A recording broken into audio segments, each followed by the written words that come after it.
how do you keep moving when the world has gone silent? The roads are choked with dead cars, and every gas station is a rusted monument to a bygone era.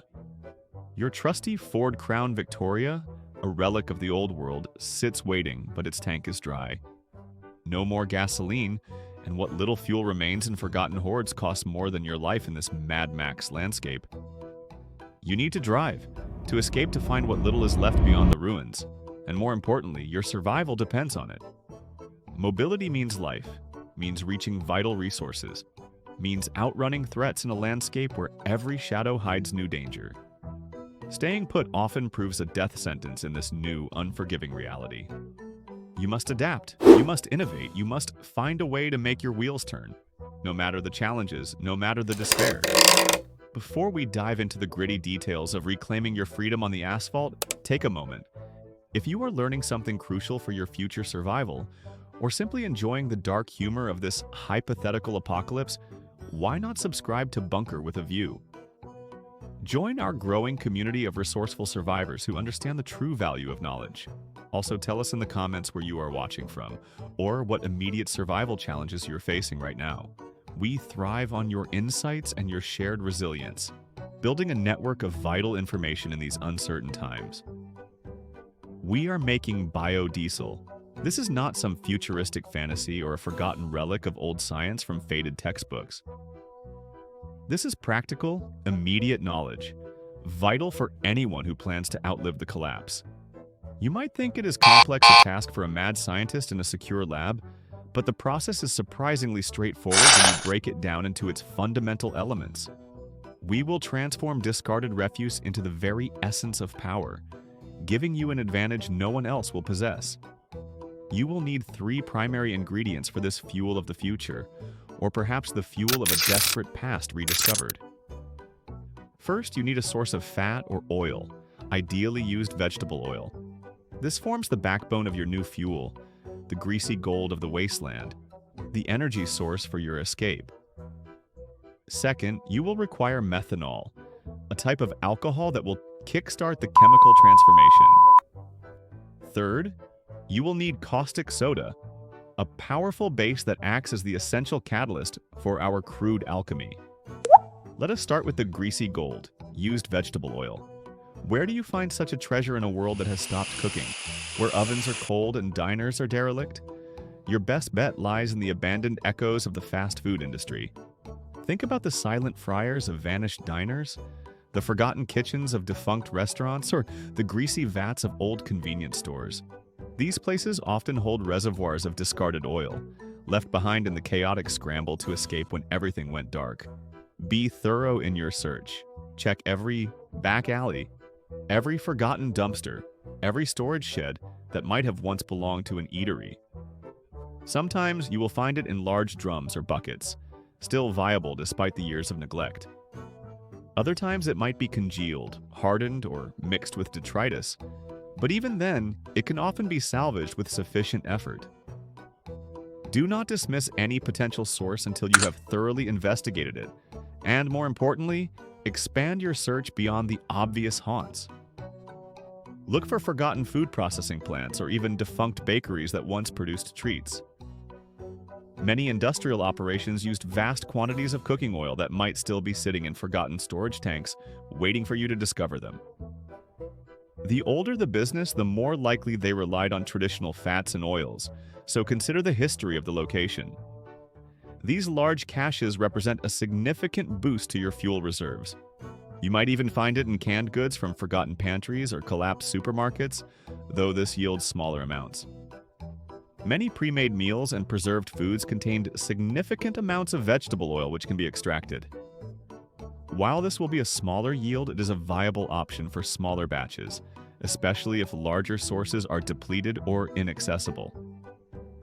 Every single drop truly counts when your life hangs in the balance, pushing you forward. Once you locate your oil, you will need to collect it. This means finding suitable containers that can hold the precious liquid without leaking. Plastic jerry cans, old buckets, even sealed glass jars will work perfectly for this purpose. The goal is to safely transport it back to your base without spilling a single precious drop, as every ounce represents potential miles. Remember, this is liquid gold, far more valuable than any trinket you might find among the rubble. Old vegetable oil will invariably be filled with food particles, sediment, and general grime that must be removed. You cannot use it like this. Impurities will clog your engine's delicate parts and ruin the vital chemical process. Find a fine mesh cloth, an old sock, or even a piece of cardboard with small holes carefully punched in it. Anything that can act as a crude filter will do the job adequately. Filter repeatedly if necessary. The cleaner your oil, the better your final product will be, ensuring maximum efficiency for your engine. Pour the crude oil through your makeshift filter into a clean container, letting gravity do the work. You might have to do this several times, using progressively finer materials to achieve greater purity. Patience here will pay dividends later, ensuring a smoother, more efficient reaction and preventing engine damage. A pure initial substance creates a pure final result, and your engine depends on that purity. Now let us tackle methanol. This is trickier, a more elusive component than mere cooking grease, often hidden in less obvious places. If you are lucky, you might stumble upon it in some forgotten garage, perhaps stored as windshield washer fluid or paint thinners. Many industrial solvents contained methanol, so abandoned workshops or factories are prime hunting grounds for this vital chemical, often lingering on shelves. It hides in plain sight, waiting for the resourceful survivor to identify it. And more importantly, be extremely cautious. Methanol is highly toxic. It is not something you want to spill on your bare skin or, heaven forbid, ingest even a small amount. Always wear gloves if you can find them, and handle it with the utmost care and respect for its dangerous properties. This is a critical step, and carelessness could cost you more than just a batch of fuel. It could cost you your precious vision or your very life, making you even more vulnerable in a world devoid of medical help. Alternatively, if you are truly desperate and possess some rudimentary distillation skills, you could attempt to produce methanol from strong alcohol. This is a far more complex and inherently dangerous process, requiring specialized equipment and an understanding of chemistry that might be beyond the average survivor's reach. However, in a truly resource-scarce environment, where all other avenues are exhausted, it could be your only option for long-term self-sufficiency, a desperate gamble for mobility. Think about the old world's industries. Places that made formaldehyde, antifreeze, or even certain types of plastics sometimes used methanol as a precursor chemical. Finding a forgotten chemical storage facility might yield a mother lode, but it also increases the risk dramatically due to unlabeled hazards. These are not places for the faint of heart or the unprepared, but they are places where great rewards and great dangers often lie side by side, demanding careful consideration. Secure your methanol. Once found, store it in tightly sealed containers to prevent evaporation and contamination. Glass bottles with secure, inert caps or robust metal canisters are ideal for this purpose. Label it clearly with warnings and keep it away from open flames and any sources of ignition. This chemical is highly volatile and requires respect, especially in a world where medical attention is a distant memory, and every injury could prove fatal, a severe setback to your survival. Finally, we need caustic soda, also known as sodium hydroxide. This powerful base is essential for the transesterification reaction, the chemical magic that turns oil into fuel. Fortunately, it is often more readily available than methanol, hidden in the mundane corners of the old world's forgotten structures. Your primary source will likely be drain cleaners from abandoned homes or hardware stores, ubiquitous in the pre-collapse era's plentiful consumer goods. Read the labels carefully. Not all drain cleaners contain pure caustic soda. Some are acidic, some are based on other chemicals entirely. You need the granular or flake form of sodium hydroxide. Look for products, specifically stating sodium hydroxide or lye as the primary ingredient. This is not a step where you can afford to guess. Precision here ensures your success and prevents dangerous, wasted efforts. And more importantly, handle caustic soda with extreme caution. It is highly corrosive and can cause severe chemical burns to skin and eyes on contact. Wear gloves, protective eyewear if available, and long sleeves to minimize exposure. Work in a well-ventilated area and do not breathe in its dust, as it can damage your respiratory system. Safety is paramount when dealing with these potent chemicals, as help is not coming and mistakes have permanent, painful consequences. Other potential sources include soap-making supplies, as lye is a traditional ingredient for saponification, the process of making soap. Abandoned craft stores or homesteads might yield small quantities, tucked away on shelves. Industrial chemical storage facilities, much like with methanol, could also be a source, but again, the risks are always higher in such environments. Prioritize safety over speed in your search for this crucial component, always calculating the risks versus rewards. Store your caustic soda in an airtight container immediately after finding it. It is hygroscopic, meaning it absorbs moisture from the air, which can degrade its purity and effectiveness over time. Keep it dry and sealed until you are ready to use it for the reaction.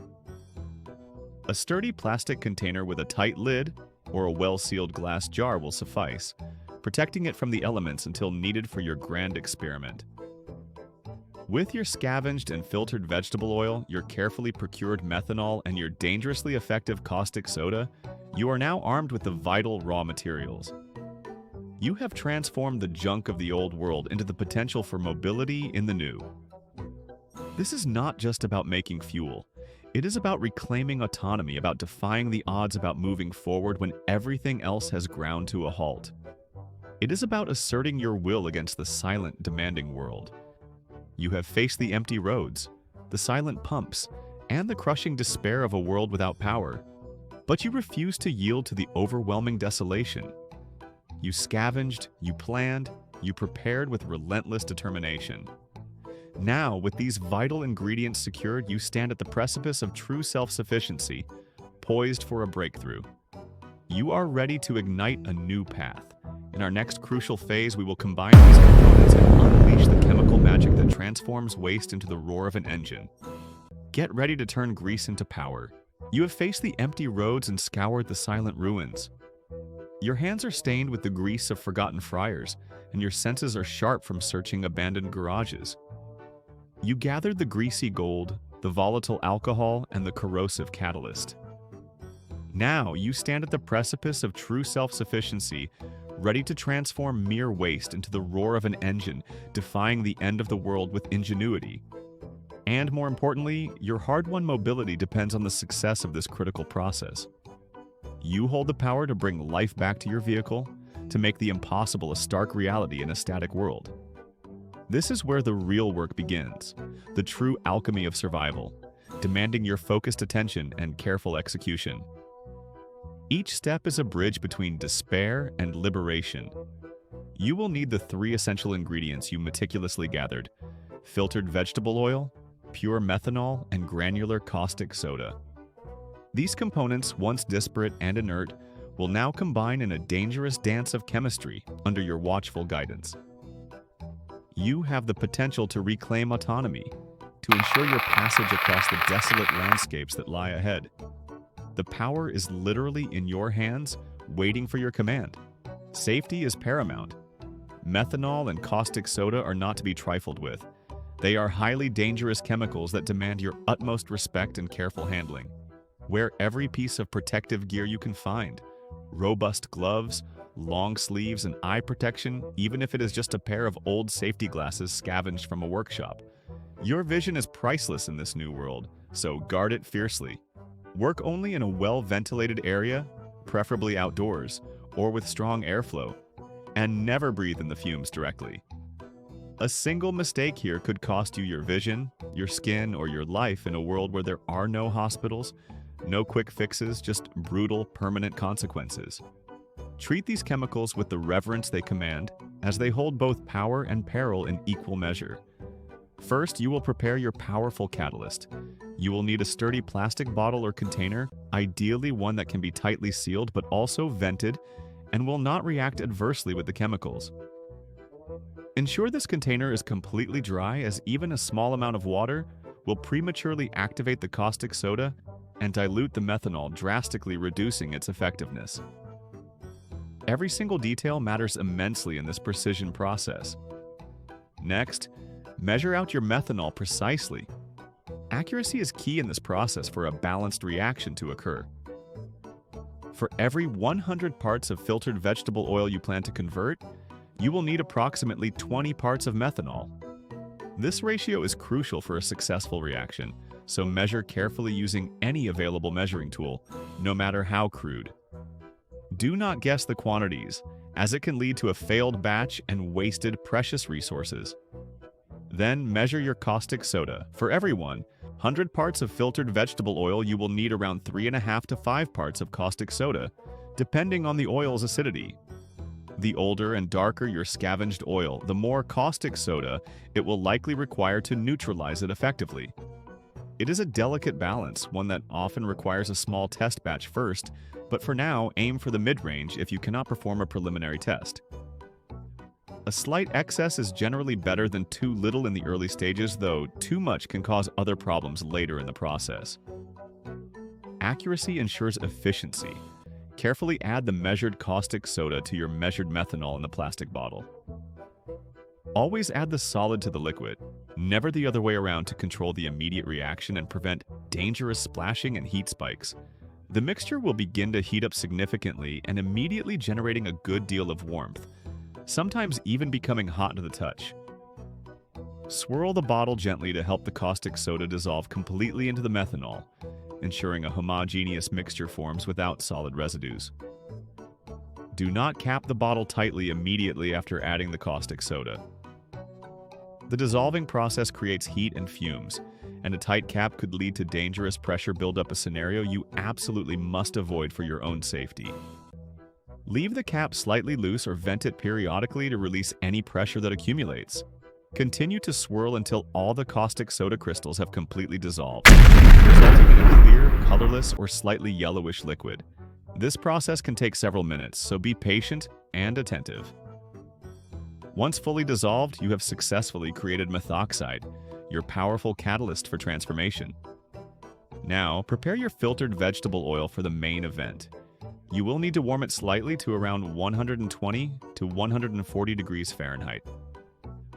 This specific temperature range helps to thin the oil, allowing for a more efficient chemical reaction with the methoxide you just prepared. Use a sturdy metal pot or container and a controlled heat source such as a salvaged camping stove, a carefully managed small fire, or even a basic solar oven if you possess one. Avoid direct flame under the oil if possible. Opt for indirect heat to prevent scorching and degradation. Consistent heat is your friend here. Do not overheat the oil under any circumstances. If the oil gets too hot, it can start to smoke and potentially degrade, affecting the quality of your final biodiesel and reducing its effectiveness. Use a salvage thermometer if you have one, or gauge the temperature by touch. It should be warm to the touch but not painfully hot to your skin, indicating a suitable range. Maintain a steady temperature as you prepare for the next step, ensuring optimal conditions for the transformation. A controlled environment leads to a controlled reaction and a better yield of fuel. With your oil warmed in your methoxide catalyst prepared, it is time for the main event, the transesterification reaction itself. This is where the magic, or rather the fundamental science, truly happens, transforming one substance into another completely different. You will carefully combine these two liquids, initiating the chemical change that yields precious biodiesel and a useful byproduct, glycerin. Precision and caution remain your most trusted allies throughout this critical phase of fuel creation, ensuring your success and safety. Slowly pour the methoxide mixture into the warmed vegetable oil. Do not dump it all at once in a rush. A controlled addition ensures an even and thorough reaction throughout the entire volume of oil. As you pour, continuously stir the mixture gently but thoroughly with a long, non-reactive stirring stick, such as a piece of clean wood or a sturdy plastic paddle. The goal is to intimately mix the two liquids without introducing excessive air or splashing the corrosive mixture, which could be extremely dangerous. Mix carefully and do not breathe it in, unless you want new DNA. The fumes from this reaction can be irritating and harmful to your respiratory system, so protect your lungs. Maintain good ventilation and keep your distance as much as possible, using a long stick to stir from a safe vantage point. Continue stirring for at least 20 to 30 minutes, ensuring the chemicals have ample opportunity to react with each other. This sustained mixing is crucial for maximum yield and quality, ensuring every molecule plays its part in this conversion. Once thoroughly mixed, cover the container loosely and leave it for a few hours, ideally 6 to 24 hours, completely undisturbed. This period allows the transesterification reaction to fully complete, and more importantly, for the newly formed biodiesel and glycerin to naturally separate due to their differing densities. Find a quiet, stable place for your mixture, away from any vibrations or temperature fluctuations. The separation is a physical process, driven by density differences, and it needs ample time to work its natural course without interruption. After several hours of patient waiting, you will observe two distinct layers forming in your container. This is the moment of truth, the visual confirmation of your successful chemical transformation. You should see a clear, lighter liquid on top and a darker, thicker, syrupy layer at the bottom of the container. The top layer is your prize, the precious biodiesel ready for the next stage. The bottom layer is glycerin, a useful byproduct but not your fuel. Do not drink the glycerin. It is not fuel, it is not food. And while it has other potential uses, like making soap, or in very desperate circumstances, certain explosives if you are truly desperate and know exactly what you are doing, it is not for consumption. For now, simply focus on isolating your fuel. The glycerin is denser and will settle naturally at the bottom, making separation relatively straightforward. You can drain it off or carefully siphon your fuel from the top, being cautious not to mix the layers. Carefully separate the top layer of biodiesel from the bottom layer of glycerin. If using a container with a spigot at the bottom, slowly open it and let the glycerin drain out until you just reach the biodiesel layer. If siphoning, use a clean hose or tube, starting from the top and gently drawing off the biodiesel, being careful not to disturb the layers too much. Discard the glycerin responsibly. It is generally non-toxic, but still waste material you do not need in your fuel. Your biodiesel is now technically ready, but for significantly better engine performance and longevity, it truly needs to be washed.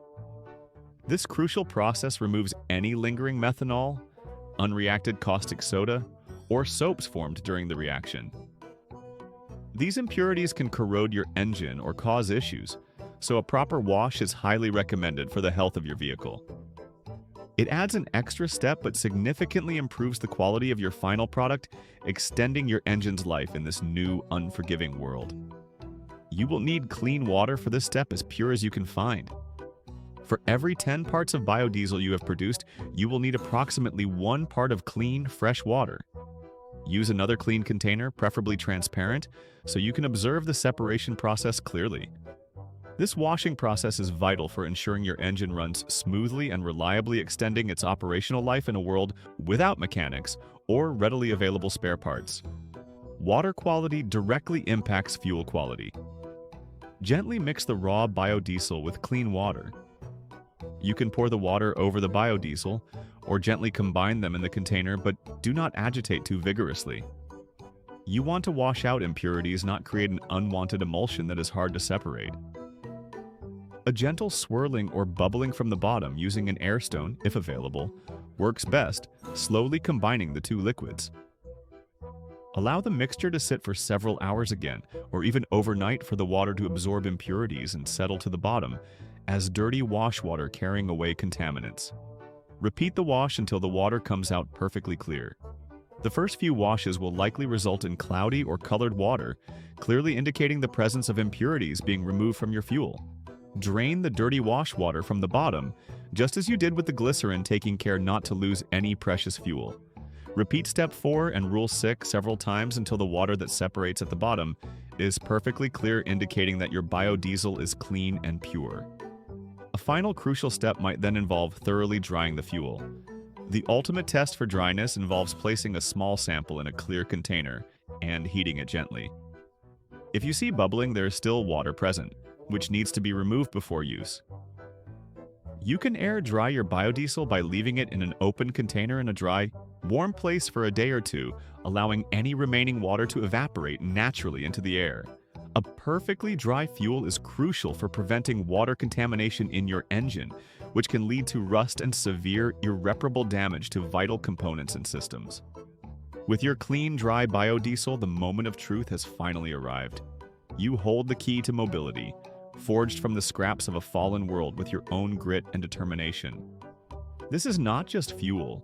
This is freedom, self-sufficiency, and a profound defiance against the silent, static landscape that surrounds you. You have taken waste and transformed it into power, proving that ingenuity can overcome even the most desolate circumstances, making the impossible a tangible reality and restoring your power. Pour the hard-won biodiesel into your vehicle's fuel tank, letting it flow with a sense of triumph. Listen to the gentle sloshing, the promise of movement filling your ears, a sound long forgotten. Turn the key in the ignition. The engine might growl a little, cough once or twice as it adjusts to its new diet of homemade fuel. But then it will catch, it will ignite, it will roar to life with a triumphant sound, a sound of life returning to the wasteland. If the engine growls, if your trusty Ford Crown Vic rumbles to life with a powerful roar, congratulations. You built your own future out of the forgotten past, using your wits and skill. You did it. With fast food fryer oil, a few dangerous chemicals, and your own 2 hands, you found a way to power through the end of the world. You are mobile, you are resourceful, you are alive, and that engine's hum is your anthem of hard-earned victory, propelling you forward. This journey from scavenging grease to powering your ride is the essence of post-apocalyptic survival, a testament to human innovation and resilience. It is about understanding the world's raw materials and bending them to your will-claiming agency in a chaotic world. If you found this guide to automotive resurrection enlightening, or if you simply appreciate the raw power of science in a world without stores, remember to subscribe to Bunker with a View. Join us for more essential survival knowledge, because in this new world, every piece of information is a weapon, and every skill is a shield against the pervasive chaos. Keep moving, keep learning, keep surviving,